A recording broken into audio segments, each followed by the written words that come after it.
Appreciate it. Next, Jeremiah Judah, call in, brother. Is he in the chat? I don't know.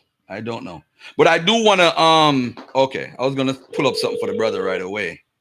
Let me see if I could pull it up right now while I'm here on the phone.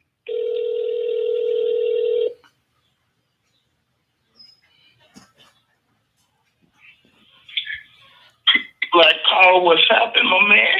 All right. Hey, Michael Edwards, let's get something straight, brother. You funny dude. Let's get something straight, brother. We're going to let you talk, but you can't. Please don't talk over the guest. When he say, just let him ask his question and go. Yeah, you're gonna ask your question, but please don't talk over the brother. We're going to let you talk. Okay, is that cool? Of course. All right, you got the floor, brother. Okay. Greetings to the brother Sonetta, and greetings to the brother Garfield, and greetings to the audience that are hearing what's called the power of suggestion. The people don't know me for being a screamer. The last time I was on the platform, we had a screamer, and his name was Michael Nowick, not Michael Edwards. Garfield screamed a little bit in our last debate, and he lost that one. Jabari even screamed a little bit in our debate, and he went down too. But not me. I'm not a screamer. I'm an academic. And I'm glad you called because you issued a challenge. Just like the one you issued last night, and y'all fell on your sword about the walking snake. I have two questions for you, another. Okay? And you can defer these to Garfield if you can't handle them, okay? All right? Yeah, brother. Okay. First question for you. In the Papyrus of Ani, I put it on my channel this morning, and I went through it, and we debunked it all about polite and the walking snake. But why is it that you guys looked over the walking snake that's in the Papyrus of Ani? Because there's a literal snake on Black African feet in the book. But you guys took all of that time last night to kind of embarrass yourselves about a nahash, a whisperer, a being that's not a serpent in the Bible. Why did you look over your own snake in Kemet, walking snake in Kemet, to look over that and to ask questions about the Bible? That's the first question. Remember that one. Walking snake in the Papyrus of Ani. So let me deal with the first one. Okay. Number one, you don't even know. You just daggered your damn self by even asking that question, because we've been telling you that the Bible had been plagiarized from ancient Kemet. So now that you put me on that there was a walking snake in ancient Kemet prior to the goddamn Bible, you just daggered your damn self and don't even know it. Secondly, my brother, we are not the ones that brought up the talking snake. It was your man, your priest, the one that you've been teaching, your student, making you look bad. He's the one that talked about a goddamn talking snake. I wouldn't have even been talking about that unless he said it. He said the Most High chopped off the arms of the snake and chopped off the feet. And that's why the snakes today that the people see, the cobra, the pythons, and all these other snakes, that's why they crawl on their belly today, because your Most High chopped off his goddamn arms and legs. So don't get mad and turned up on us for talking about the crazy shit that y'all be talking about in that damn Bible, brother. You need to go and build with each other, not with us. We just questioning the silly shit y'all talking about. Next question, Mike. Okay, I'll answer the next question. I'll ask the next question, but that's called the Kemet Shuffle.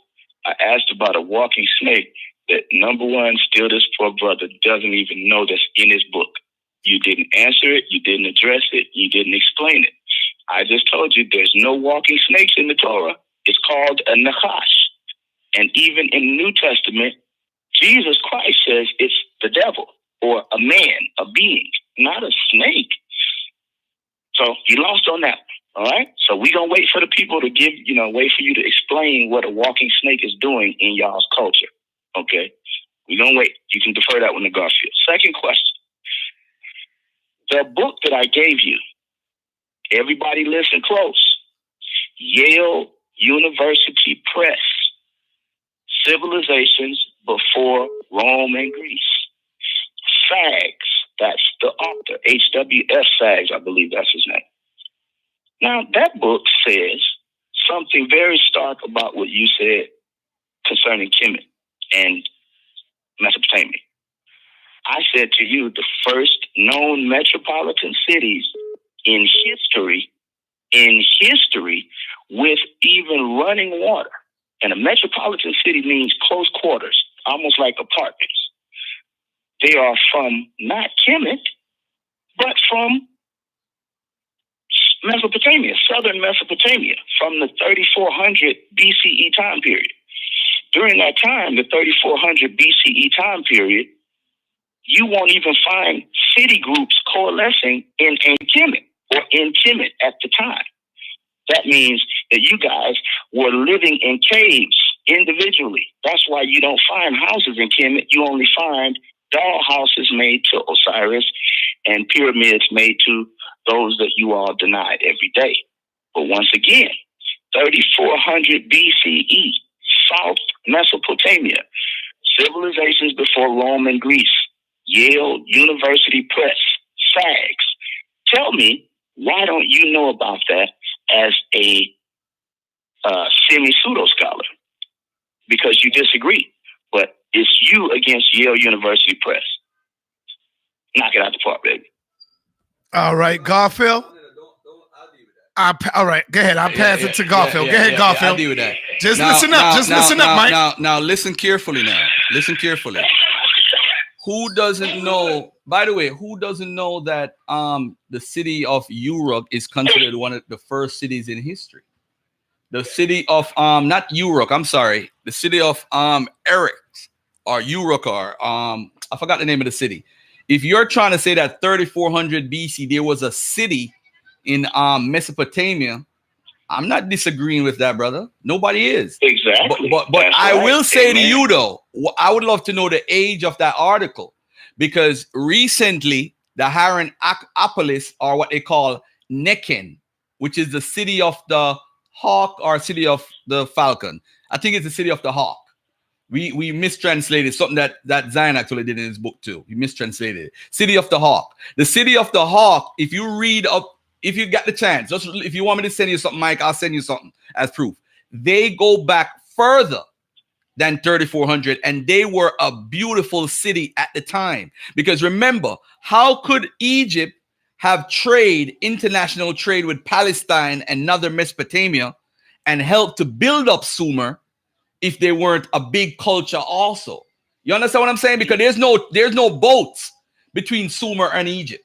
I'm not saying it's just like the stone. You know that blue stone they found in Egypt and it's in Sumer, bro? And they like to say that it comes from Egypt. It comes from Sumer.